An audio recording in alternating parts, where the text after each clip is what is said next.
Hey, everybody, welcome to 2026. It's week 285, believe it or not. Yes, it is.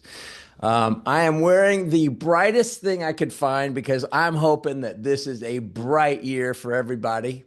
And so I figured I'm going to just burn out your retinas today with fluorescent yellow. But anyway, so we're gonna have fun time talking today, and I know Jack has some stuff to tee up, and Adam and I just got back from cooler than Charlotte, San Diego, California last night, and so anyway, we're ready to rock and roll. So Adam, before we turn it over to Jack with some of his musings, anything that you want to hit? Um, you know, I I think in general, this could be, this could be positive or negative depending on your percept. And like, re regardless of how people feel about the healthcare subsidy extensions, the fact that there's starting to be at least a little bit of movement on stuff, like it, and again, that could be good or bad. Like I'm not opining on whether or not it's good or bad. But even stuff that may be the opposite direction, it's just like we're starting to see a little bit more. It just seems like there's just a little bit more bipartisanship in Congress, even though the bar was so freaking low. Like it would be, one vote. It's bipartisan. Yeah. So that's nice to see, which is a long way of saying,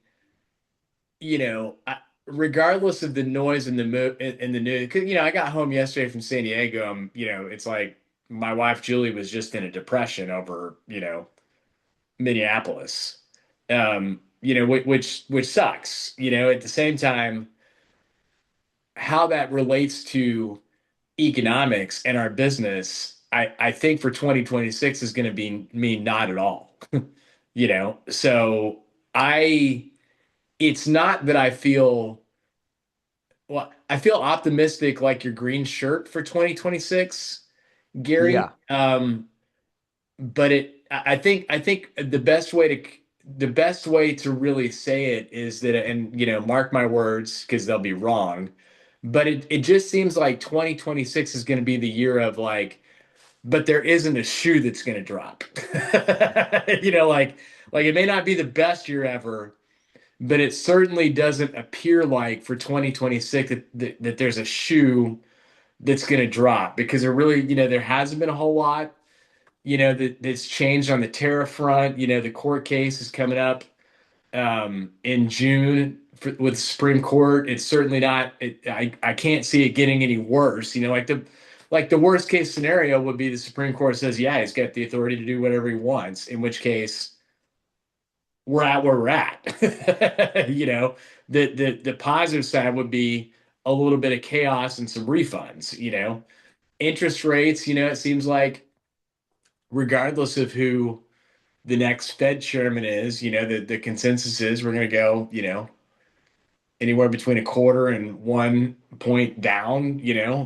That seems generally, pretty good. Unemployment seems to be creeping up a little bit, but it's not at ridiculous levels, and some of it's explainable in some respects. So it just feels like, um, while it may not end up being super amazing. It seems like some uncertainty is subsiding, which I think portends well for not being afraid to make decisions for 2026.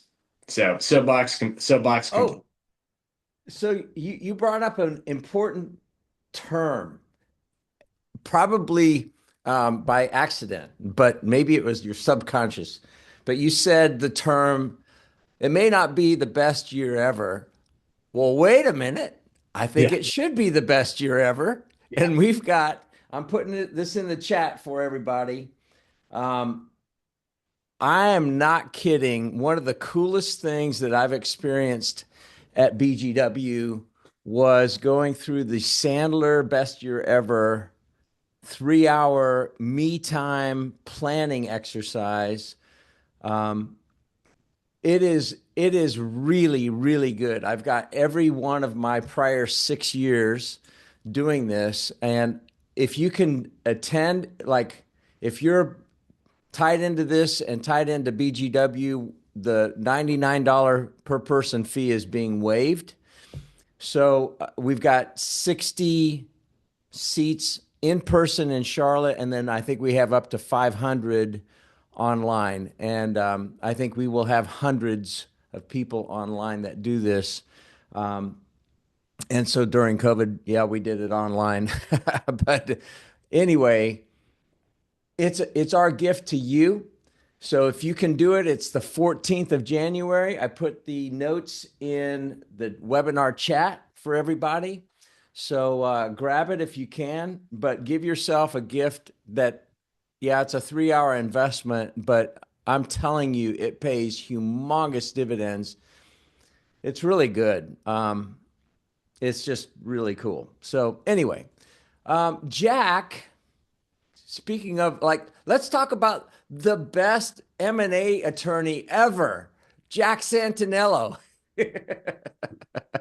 Okay, where's the pin to deflate my head now that you've inflated it?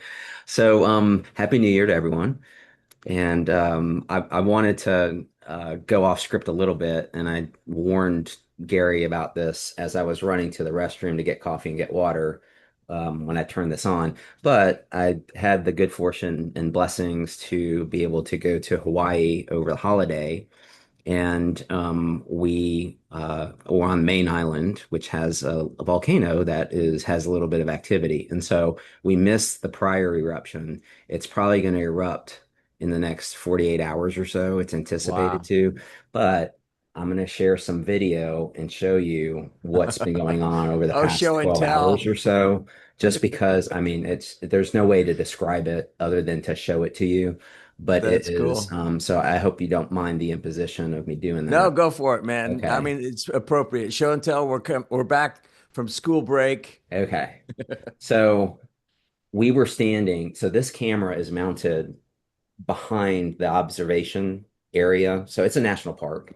And so, we were there and we didn't see any of the Wow. red. We saw the smoke coming up, and then it would come up for a little while, for about 5 minutes, and then it would dissipate. So now you're seeing this red stuff, and I don't know if you can see it during the daytime, but my Wow. daughter woke me up yesterday and said it's flowing, and you can see some of the lava shooting out of it. Yeah. And so yes, we were there, and it's getting hotter, and eventually it will launch into the air. And then there's another camera view here. If you walk around, this is a big crater, and you walk across this huge lava field, and it's like walking through the desert, but on these rocks. And it looks like tectonic plates that have been shifted. And then you walk into this beautiful rainforest. I mean, just a few steps away, the temperature changes, you hear birds and everything else. But so Wow. we could see the smoke coming from here, from that area too. And so that's from the other perspective of it. So let's see if it'll play. Yeah, I mean, not much to see there, but it was That's really cool cool, to man. see. So yes, we were hoping that my son's birthday was yesterday, that he'd get a birthday present and get to see that, but he got to see at least a little bit of it. Um, Wow. okay, so enough of that distraction. Before we get into the main things that we're going to talk about, I was kind of like, all right, on various topics, what's kind of the forecast or what people are seeing? So I put together kind of an aggregation of some thoughts on three topics in particular. One is just what is the M&A market, generally speaking. We'll get into specifically buyers and sellers and that kind of thing. But according to what I saw, it says the M&A transition or M&A transactions are expected to rise after having a strong 2025 and a bulging pipeline of transactions heading into 2026. I mean, I can personally um, reiterate that or stand by that in that we had some transactions that were moving along in 2025 that got pushed into 2026. And the number of LOIs that we've received that are executed and ready to go, which, by the way, I would recommend you not execute an LOI until after you talk to us and talk to Yeah. BGW about certain things because there are things that should be in an LOI, even though it's mostly non-binding. So putting that aside, robust volume, deals in progress, deals coming up. Private equity firms are holding large pools of uninvested capital, commonly known as dry powder, if you hear that term. I know the two of you have heard that many times, but Yeah. and so optimism with more activity, uh, more valuations being commissioned, economic growth, strategic opportunities. Um, so, what this means for essentially middle market business owners or exit opportunities may increase and improve. We're going to talk about how you give yourself a better chance of that happening actively when we continue on with the discussion, the core discussion today. Strategic buyers. So you tend to see more consolidation or buyers who are thinking about how your business can be an add-on versus it being in a pure equity investor, private equity necessarily that's coming in to keep things the way they are and improve them, but not necessarily have them be associated with other assets or in their portfolio.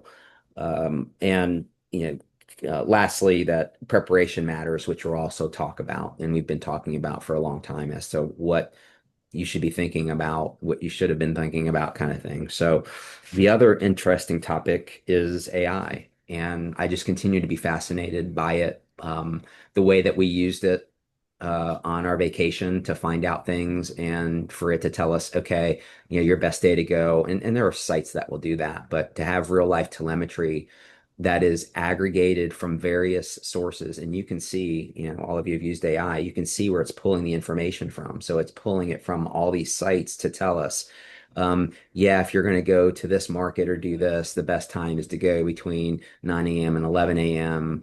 Avoid the lunch crowd. I mean, whatever it may be, kind of thing.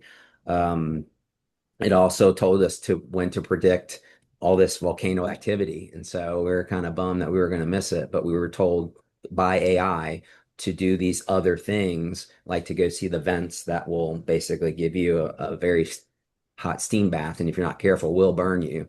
So those kind of things. But AI adoption is accelerating across business functions. Someone the other day said, I don't use AI at all. And I didn't know how to react to that because everybody's using AI. Unless you're not using anything electronic and you're, I don't know, going into a library and pulling a book, World Book Encyclopedia or whatever current version of that is, you are using AI. If you use a mapping program in your car. So I understand what he was trying to say, which is he's not dependent upon it yet. But even if he were to say that, I'd like, okay, that's just being very naive in what you're saying because that's not really what you mean.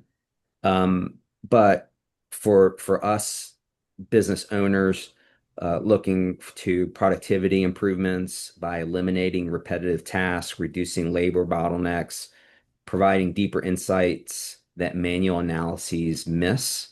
Interesting. So for patent applications, it takes patent agents a lot of time to review prior art that's out there. And they still have to do that, but now you can have an advantage or be further along in that process by having things that they say, okay, here are some things you need to consider. And if AI finds something that makes your potential patent application just dead in the water, you find that out sooner than later rather than, and hate it for our patent agents that, are not charging as many fees. But I mean, in the interest of the client, there's an expectation that BGW, that others are going to use AI to be more efficient and not charge us for old school doing research necessarily, kind of things. Yeah, Not to I think replace, right? yeah, an interjection on that I Always. thought was interesting conjecture that I think is worth thinking through, and I know that we need to definitely think through it for our business, is that because you started hearing a few rumblings of it at the big four public accounting firms, and that's basically that, you know, the big four public accounting firms, whether it's smoke and mirrors or not is a different story, have all been out there saying, oh man, big investment in AI. We're investing, $1 billion in AI and blah, blah, blah. We believe that the first year staff accountant position is dead, because computers going to be able to do blah, blah. Well, what has also happened, we've heard, is that Fortune 500 companies have come to them and said, sweet, tell me how my fees are going down instead Yeah. of up, right? So, and if you think about that, that's a reasonable request because our biggest cost increase has been labor, and just trying to, making sure that we're paying a market rate because salaries have gone up pretty significantly in the last 5 years with the talent shortage. Um, and if you think about like the precedent for that, I always feel like the 55-inch TV is just a perfect example for the precedence of what technological innovation can do in terms of driving a price decrease. Same with the personal computer. That 55-inch TV should cost 10 grand. If you were Yeah. to extrapolate out like, the cost for the first plasma screen TV, way back in 2005 or whenever it is they started getting popular, but instead it's $800 at Costco, so it, you know, what I've also said is like in our business in particular, don't underestimate the government's ability to wipe out all efficiency gains by imposing a new regulation upon us. But, it's still something, to consider. So I think for your guys that I don't use AI, it's like, well, right, like that's sort of like me saying, well, I'm hoping to die never having played pickleball, you know, but because I still haven't played pickleball. But the difference of that though is that like I could do that and not suffer any negative consequence other than like I may be missing out on a little bit of social interaction. Whereas if I say I'll embrace AI over my cold dead body, well, what's your competition actually doing, right? So if all of a sudden you're getting undercut because you're a troglodyte, unwilling to embrace any, like even have an open mind about it, then I don't know, it just seems like a bad seems like definitely the ostrich in the sand on that one. Less so in terms of like, oh my God, like in other words, like I think it's probably one of those things where now the scary factor, the dystopian future, sure that all still exists, and maybe there's going to be massive white collar job replacement, but I think now it's time to say, hey, I got to start looking at it to be defensive, because if my competition smokes me in that, and all of a sudden they've got equivalent product, lower price due to a decreased cost of manufacturing, that's a real problem, So just something I would encourage people to think about as you brought up the topic, Jack. Yeah, absolutely. And so, um, the and I would say the questions when I'm now interviewing prospects for the firm, the question about how do you utilize AI, the wrong answer would be is, oh, I have it draft my first draft of everything and then I go from there. That would be very bad for a candidate to Yeah. say. But if they say, well, use it for certain things to check this and check that, that's great. Um, the last thing I'll quickly run through, and because I was curious about, we've talked about supply chain, and we've talked about it most recently within the concepts of tariffs, but in dealing with AI and supply chain, I found in an article a comment that supply chains are no longer just cost center or back function; they are strategic assets. Emerging trends show that resilience and agility are now essential performance drivers, not optional risk protections.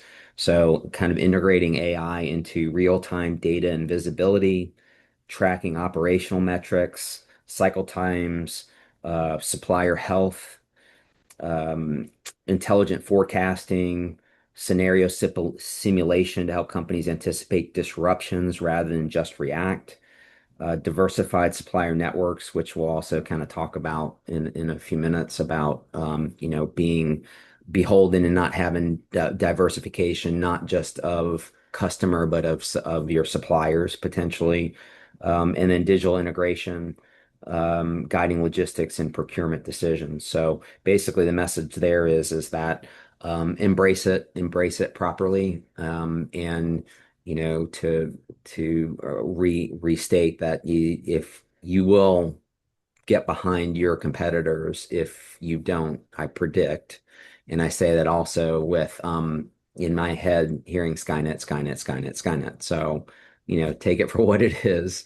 I'm not an early adopter, but it's becoming more prevalent in my life every day in what we do, including the systems that are being rolled out for 2026 internally here, whether it's accounting or our document management system that now has more features to do certain things that are really behind the scenes AI driven. So anyway, it's the next version of the discussion we had back in COVID when we said your computer systems need to be at the next level in order to deliver services and goods, particularly if, for example, you were a retail food and beverage industry and you now cannot have diners within your facility and you have to deal with takeout orders and everything else. So anyway, enough on that. And I will stop there. And Gary, I don't know if you want to have any comments about any of that, or if you want to transition Yeah, us into the next thing that we're I actually do here to talk before we go about. into the next thing. Yeah. The whole AI thing is an interesting conversation, and we've done two episodes of this on making AI work.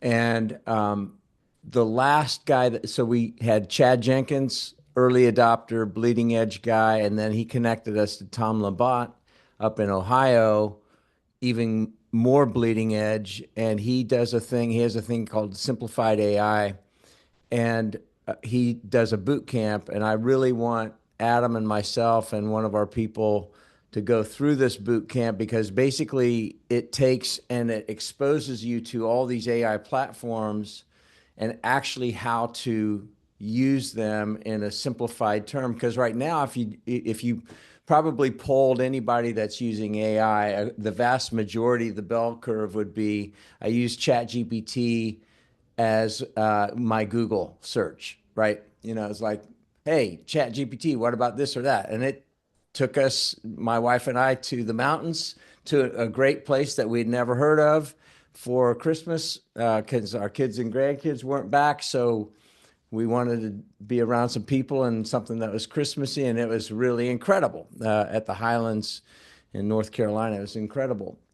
But it was ChatGPT, and it helped map out the itinerary based on weather, and like it was awesome.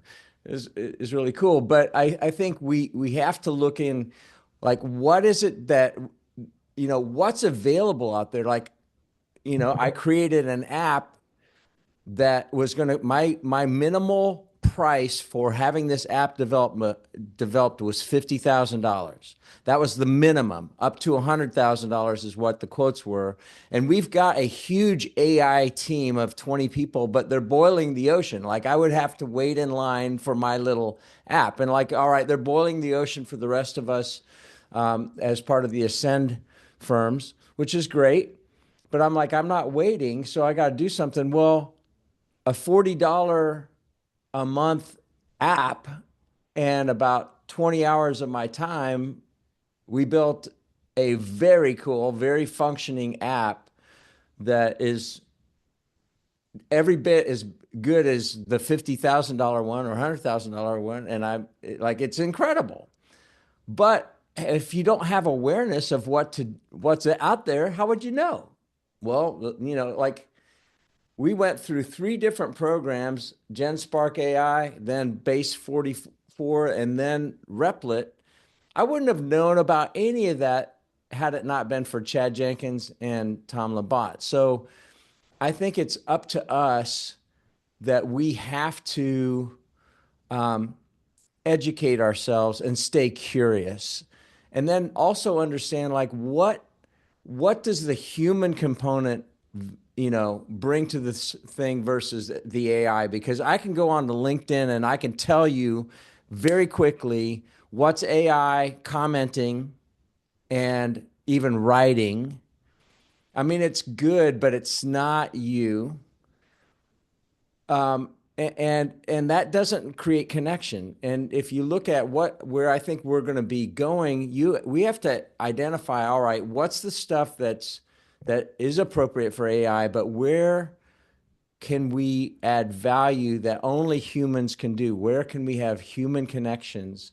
You know, yeah, you could go to Zoom, legal Zoom, and do all kinds of stupid stuff, but it may not get you. It looks like the easy answer, and look at how much money I saved. It may cost you a boatload because you didn't have a human that actually knows what they're doing, like a Jack Santinello. Jack, you could pay me later on. But anyway, so and switching over, so Adam and I had come back from this partner retreat, and we're part of this group called Ascend, which is really cool. And we got to be with 240 partners, and we were like hearing best practices and what's going on. And they were kind of giving a state of the union of what's happening out there. And it's interesting, there were 219 CPA firms acquired in 2025, 219. Like it's ramping up. And what I would like you guys to go into deeper, because we've all been through lots of transactions, all three of us, but um, it's flattering when somebody knocks on your door. Hey, we're interested in you. Aren't you beautiful? And you're the cutest little thing to walk by. Whatever. It's flattering, but unless we understand what's important to us and what's important to our clients and to our people especially, we're chasing fool's gold if we don't know and we're not grounded in what's important to us. I was talking on the plane back with a guy that lives up in Statesville, and he's part of one of our like a California firm, and he's been a partner with them for 20 years. Great guy. They were an ESOP. They were one of the early ESOPs in the CPA world. And I said, well, why did you guys do this? And he said, well, like we were still hitting glass ceilings on what we could do. They were very innovative, very pioneering, and they're about our size, a little bit larger than BGW.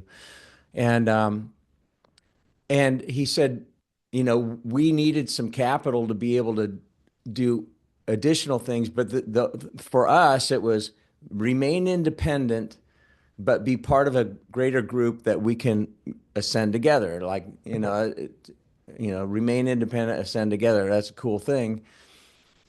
But that was important to us, in independence, and not changing a jersey and accepting somebody else's jersey and their modus operandi and all that. Like that was really important to us. Some people, it's not that important, but I think we really ought to go deeper into the mindset of what's important, because we've seen it too many times. People get infatuated by, and they're, overwhelmed by, when somebody's courting them. But then after they said, I do, the honeymoon ends really, really quickly. And so I think it would be important for us to go into some of that. So I'm going to take a step back and continue the analogy of having someone walking up to the door, knocking on the door, and before, and what would happen is you open the door and you have someone like, "How you doing?" ready to do the dance, right? What has happened before that knock ever happens is that buyer has gone through and looked, done a lot of looking, Yeah. as to, and so, I don't want anyone to think that, the process has started or starts when that knock occurs. And maybe that's just, me stating, being Captain Obvious, but, I think that sometimes, and it does happen, the random knock at the door where someone wasn't thinking about selling, but then, they have someone that has done that research. So I think that the starting point of the discussion is, and has been, if you're even thinking about exiting down the road, then what do you need to do prior to that? And what we wanted to do in this series of discussions over the next few weeks is to give you what we believe from the buyer's perspective, whether it is, strategic, whether it's an investment, whatever it may be, whichever type of buyer. And we'll talk about differentiating factors of that. But yes. Yeah, I just to your point, Jack, I mean, like it just to get in like what really actually happens to your point. You know, I I'm a private equity firm and I'm acquiring companies. Either I have on staff or I've hired somebody to basically go develop a prospect list. So what they're doing from the prospect list standpoint is they're getting like DMB info, Zoom info, Zoom meaning like the prospect list, checking out LinkedIn, checking out the website, checking out the business journal, doing Google searches and stuff like that. My point being, going back to your guy said, I don't believe in AI or I don't use AI. Probably maybe the same, I don't know, but hypothetically, maybe the same guy who doesn't have a website or website hasn't been updated in forever. LinkedIn profile has like two things on it, no picture. Management team Yeah. definitely not on LinkedIn. Like, Yeah. like you're sitting back to think, well, I'm not spending money on that, therefore I'm a diamond in the rough, sir. Well, how the hell are they supposed to find you?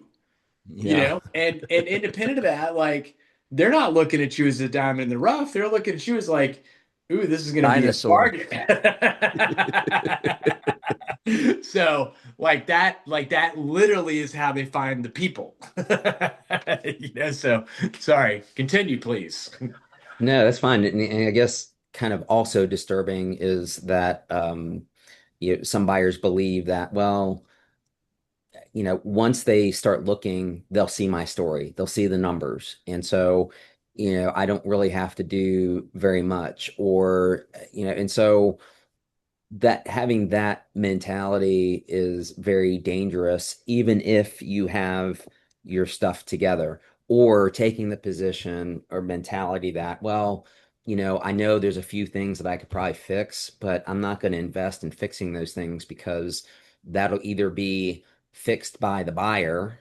And yeah, I'm okay with maybe a small discount to deal with that kind of thing. But I'm sure that as soon as I said that, you're like, said no one ever, right? Was in parenthetical because usually what the seller believes is, well, I have these few weaknesses, but on my business in someone else's hands that has the capital to grow it will supersede the cost of fixing that problem. So I'm still going to get all the money that I'm entitled to, even with these problems. Yeah. So that's what This you encounter.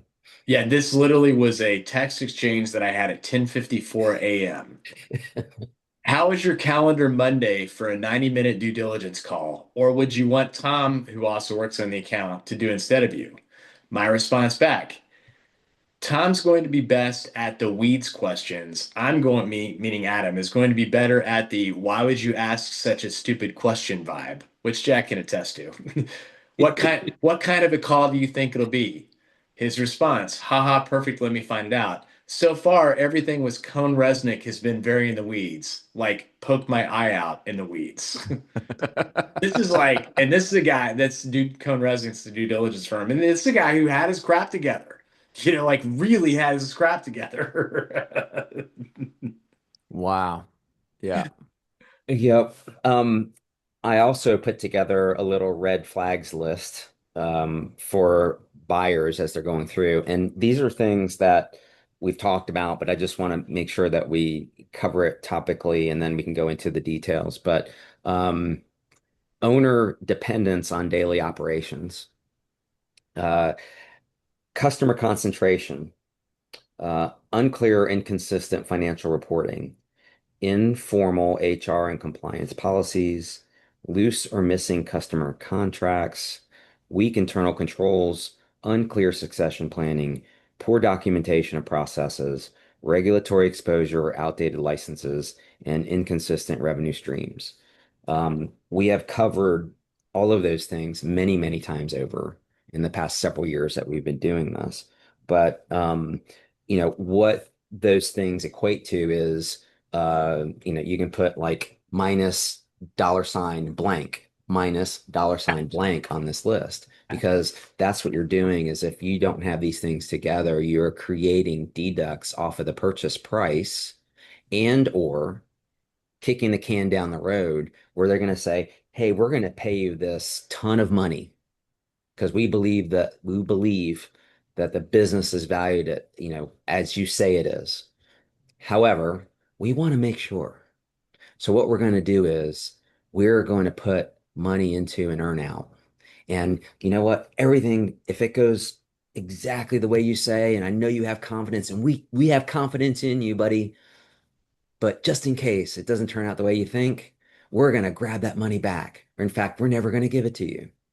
Or, or they put it in a promissory note, which is just another way of holding money back from the seller and it becomes the funding for the insurance policy that is in the form of indemnification that is in every purchase agreement, whether it's an asset purchase agreement or stock purchase agreement. So, what your goal is to hopefully not have an earnout or reduce the amount of money that is allocated to that earnout.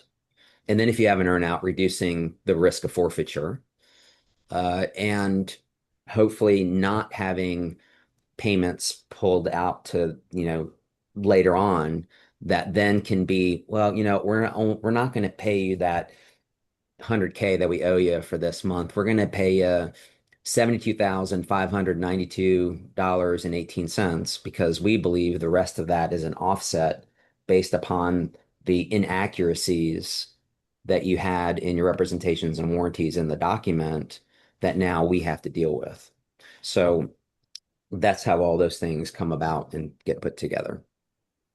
You know, you touched on a subject that I thought, ooh, I've got a real life example of a friend of mine bought a company out of an ESOP, and that was one thing, and then he did an add-on of another company, and this other company did not have their act together. Like their financials were a mess. Their inventory was kind of all over the place, blah, blah, blah. And this guy was kind of a wheeler dealer that sold this tuck in to my friend who it's a manufacturing company with distribution. Well,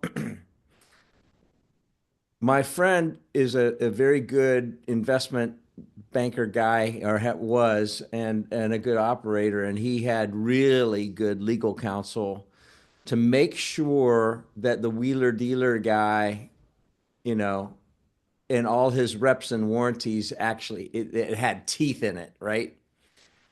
Well, guess what?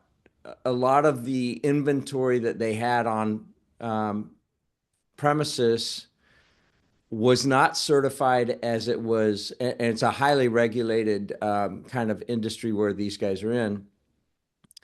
These things were obsolete, basically.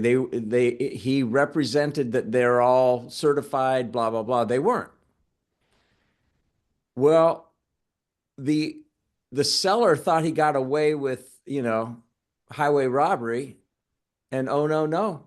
you know, if you have good legal counsel, like it will find you out. You think you've, pulled the wool over somebody's eyes.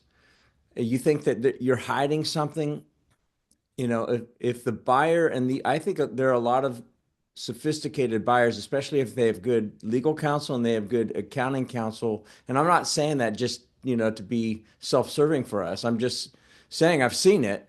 If you have good counsel, like you're going to be protected, and it will still cost you. Like it still cost my buddy a ton of money, and he will get, unless the guy has squandered all the money, and that's always a risk, but he'll get his legal fees clawed back as well. But, you know, um, transparency is really, really key, and being honest, because it will find you out and it'll make you pay if you weren't. Yeah, and I found another interesting article that talks about shifts in buyer thinking. And this section was called Why Strong Numbers No Longer Protect Value. And it was suggesting that there have been changes in the old model and then what buyers are looking for in 2026. And some examples, they said, okay, can the business make money is the old question. And the new question is, can it hold money under stress? Mm, So, what is the ability to, the nimbleness, essentially, flexibility, contingency plans, and those kind of things? The old question is EBITDA strong? The new question is EBITDA defendable? So mm, is it appropriately calculated, and and not taking, okay, for granted that whatever is reported as EBITDA and has historically been reported, is first of all accurate, but also will it continue down the road? So there's more scrutiny in looking at the earnings and how those numbers are calculated, what's put into the deducts from, and those kind of things. Is growth real is the old question. The new question is growth durable, transferable, and system-based? Or is it, pegged to a singular product or service or person? I have a client that is concerned, started a new business, is hiring people, has someone who is very important to the growth of the business, and potentially has some issues with restrictive covenants. And it's very difficult when a business is so dependent upon a person or a group of people. And we'll talk about that over the course of time, and we have talked about that, is the dependence upon, I mentioned it in the beginning, upon the owner, upon key employees, and that the owner does everything. So those kinds of things to think about, in addition to the other things that we've talked about previously. Um, and then there was an interesting paragraph about how businesses get labeled by buyers. And it was suggested that there are three categories. And the first label is investable. And so it's a label, and it's what it means and then what happens. Investable, clean, what it means is clean, transferable, predictable. And if you are in that category, what the results of, or what you will see, is competing bids and smoother diligence. The middle category are things that you're fixable. Good business needs work, results in a lower multiple and more contingencies, and things like higher earnouts, higher benchmarks, pushing money out to a later date. And then the third category is exhausting, owner dependent, messy, risky, which results in lowball offers, long timelines, and potential walkaways. So what you will see, and so for example, um, maybe let's do a hypothetical. someone sends to me a letter of intent that they wish to sign, and they think it's a great deal, great people, but they have maybe a lack of self-awareness on how appealing their business is.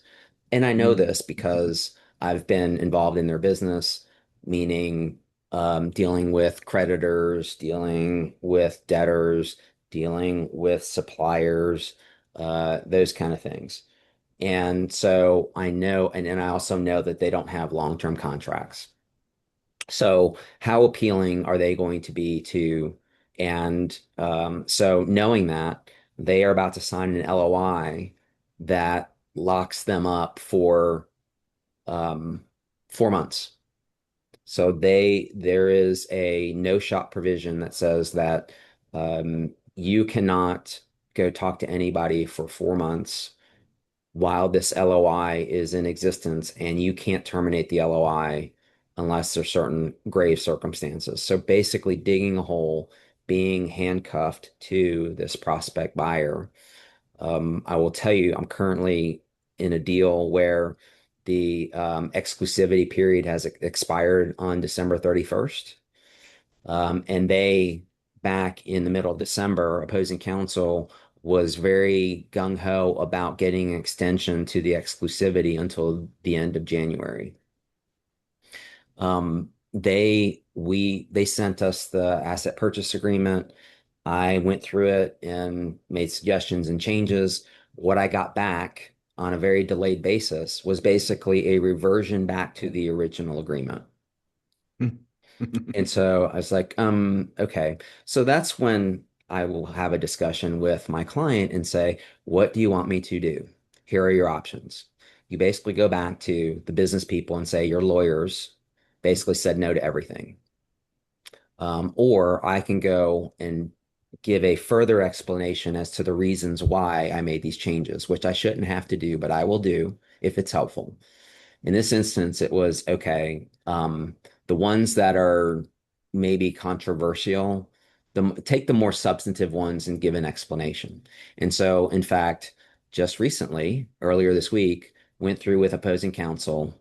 And oh, interestingly, here's how I started that conversation. And it was just the attorneys, and it was some of my younger crew and some of his younger crew. And so this was more part a teaching moment for both his associates and for my associates, which was so here's the deal. Since we're all lawyers and we all do deals and we've been on both sides of this, and I understand that you represent private equity, this private equity group, and what they want is what all private equity groups want, which is an absolutely clean company. And if there's any dirt, that is the responsibility 110% by the seller. And we want the seller to tell us everything that is wrong, was wrong, could be wrong. And if that becomes a problem, then we get to take money away from the seller. So I get it. And that what we do in this process is we move that needle of assumption and assignment of risk. And I said, but you guys didn't even, I mean, you gave us some bones, but you basically took it from your side and I moved it more this way. And then you went whoop right back to here, maybe to here. And so, if this conversation is not going to yield a better result than what we've already been provided, then I just want to make sure that we're not wasting our clients' time and money. And like, oh no, no, no, no, let's cooperate. Let's look through this. And we got through most of it, and then we got towards the end, which if you've been through a transaction, that's where the okay, if you messed up, here's all the things that we can do to you, seller, and here's Right. all the money we can take away and all these other things. And so it was, well, my client has to have this. And I said, well, they're not going to get it. So, okay.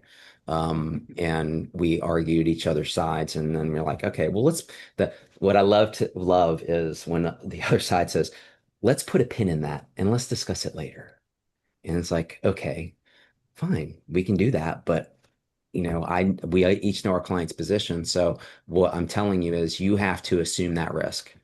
And I'll give you another example. And I'm sorry, I'm rambling and telling war stories, but I mean, I'm just still a little fired up about this.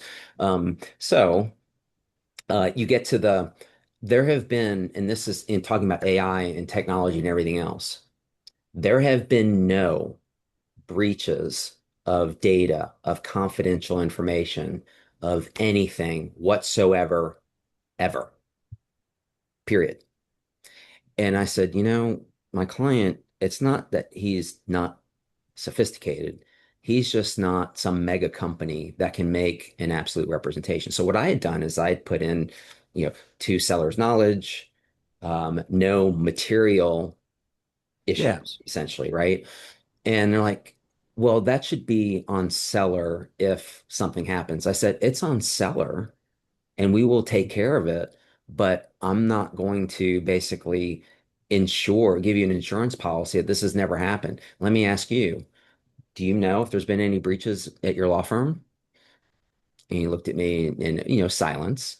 And the associate is silent, and the partner is like, well, no, but we have an IT department. I'm like, absolutely. Yeah, We but do. how do you know? And I know, and we have clients. We have a whole data breach team in various offices because this has become such a problem. And so I just said, and that was one of those things I said, it's just not going to happen. And so, but let's put a pin in that. I'm like, okay. So, Yeah. Did you start hearing my favorite phrase, Jack? But this is standard. oh yes, Yeah. market, Yeah, it's market. market. Yeah, it's what the market does. It's like, Oh my well, gosh. maybe on your, Podunk, whatever. Yes. And here's another thing too on the opposite end of that. Yeah. You can't see them. Up above that shelf, there's books, and there's the most recent publication, and it is a deal study that is put together by the American Bar Association. And what they do is it's publicly traded companies, and they talk about the various aspects of the deal document and what has been, and they show you, okay, in 2017 this was the more prevalent way of addressing, did seller win the day? Did buyer win the day? In 2024, this is what happened. And you see the difference, the progression of what has been accepted in these publicly traded deals. And so, I don't say it anymore that, this is market because that's exactly what they're saying, which is, oh, well, you know what? Prior to this call, I've looked through that book and it says that for 86% of the deals, this is how it ends up in the document. And I'm like, okay, well, I guess we're in the 14% that didn't 14. do it. And so what? Um, I'm not that flippant in my conversations, but I do remain professional with a certain decorum. But the point is that, yeah, I don't really care what the market is. This is what this deal calls for. So anyway, We have a well, went off couple on a little tangent. questions and comments that have come through, and I'm going to deal with the deal question first from Papa Joe, and then we'll deal with a couple comments and thoughts on the AI comment and topic. But the question is, how often, Jack, do you encourage clients not to buy somebody's business, but to simply start one on their own? Wow. I don't, I don't know if I've given somebody that conclusion and told them, okay, you should go do it on your own. Um, Except in maybe some circumstances, which was somebody was trying to buy a franchise and they said, yeah, I'm going to buy the franchise. I'm going to learn how to do it and I'm going to do it on my own. And I'm like, yeah, no. Let me just explain to you how restrictive covenants work in a Yeah. franchise agreement. Um, but there have been times where I've said, here are some warning signs or some things that you need to look into and ask questions about. And you're doing that for two reasons. One, to get the information, but to also see if the person understands their business. And if they say something like, well, my CPA handles that. Okay, maybe that's true, but shouldn't you know your financials? And, a lot of times you get around that by, okay, well, and I will ask my CPA to provide you that information under the confidentiality agreement. So, but it's really those things are business decisions, and I can only speak to, okay, these are the consequences of what these words say. And so, I make sure that you understand what that means and what that potentially could mean, even though the person on the other side is saying what they think it means. Or they say, well, that's just what the lawyers have to put in there to protect us. But we're buddies. Oh That's yeah. that's not going to happen. Yeah, right. Yeah, And that that'll person hold is up. gone within 6 months of the transaction. Oh, here's the new CEO that you report to. Yeah. So Hey, Adam, what about you? Have you ever, because we Um, get a lot of I, clients that ask, I, what our I, opinions are on stuff.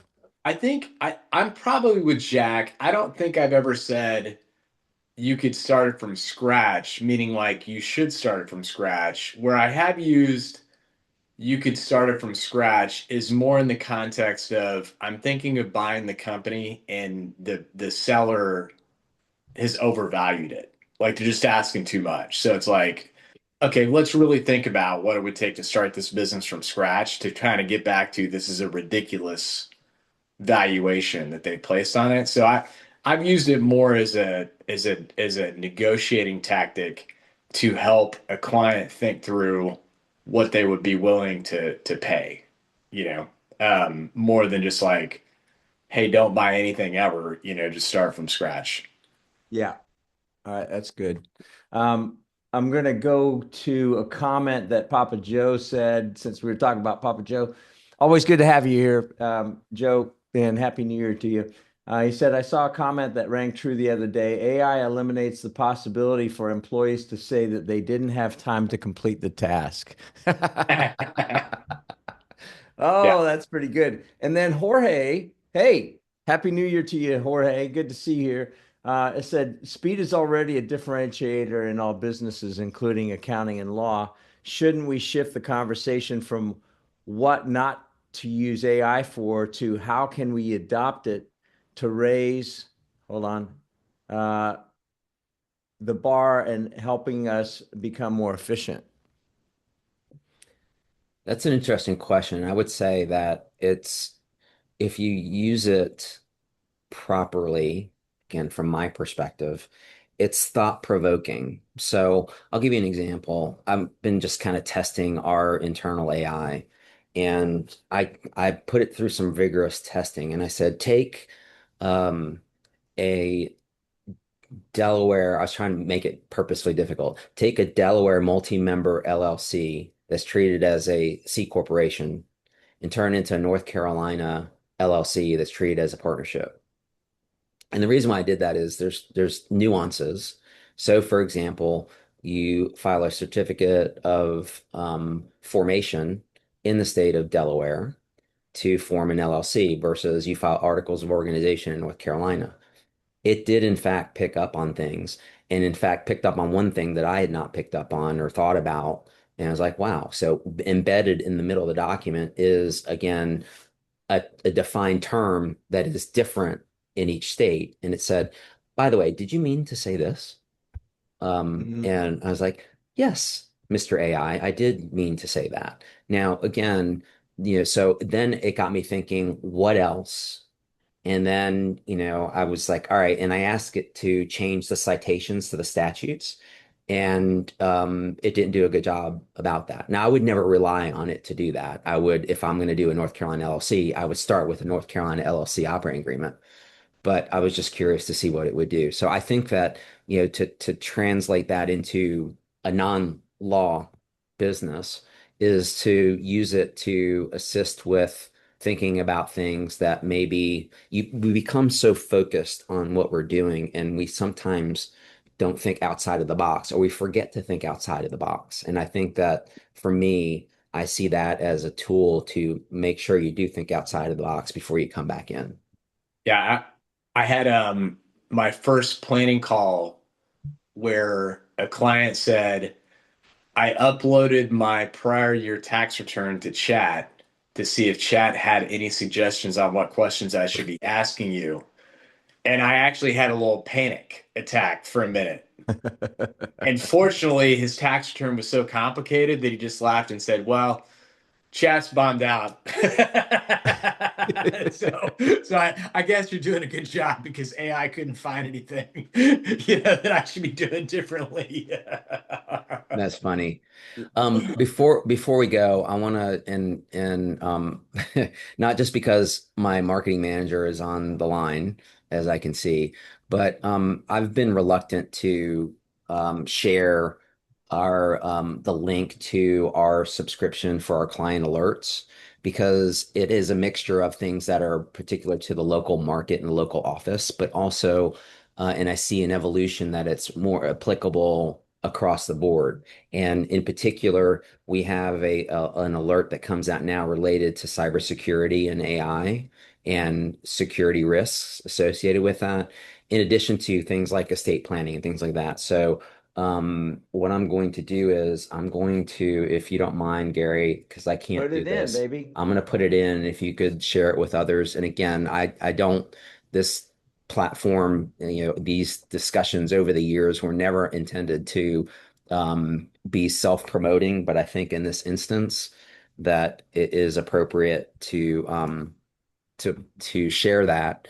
And you can always opt out if you wish, but I think that because of the addition of certain publications within our client alert system, that you may want to start receiving those. All right, that link has been posted. And one thing that I failed to mention went on Jorge's thing that I think is really important is like we think about AI being efficiency, right? And he had a point there, and I missed it in the scroll, but it was like to increase the quality of our work in addition to the efficiency. And like that, I think is the optimal question that we should be asking.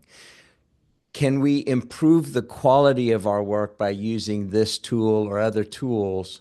Because that's at the end of the day, I think the ultimate thing.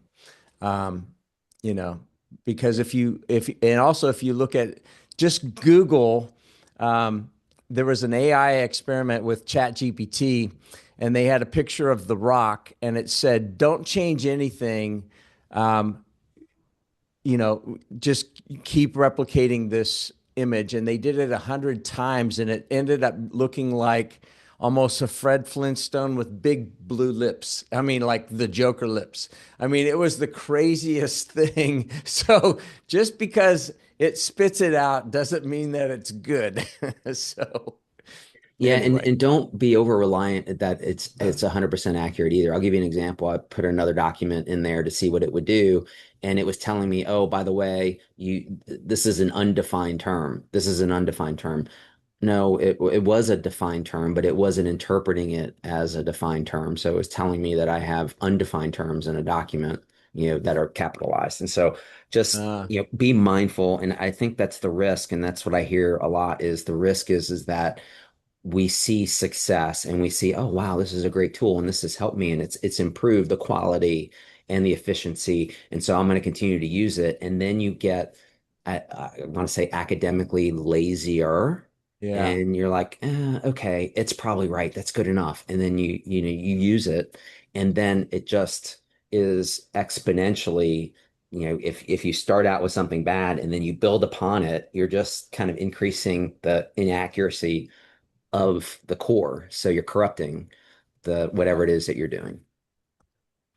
All right, guys, we're over by 4 minutes, but thank you for hanging with us. Welcome to 2026 next week, 286. And by the way, the 300th week anniversary is going to be coming up. And so we will be planning that. So stay tuned for that.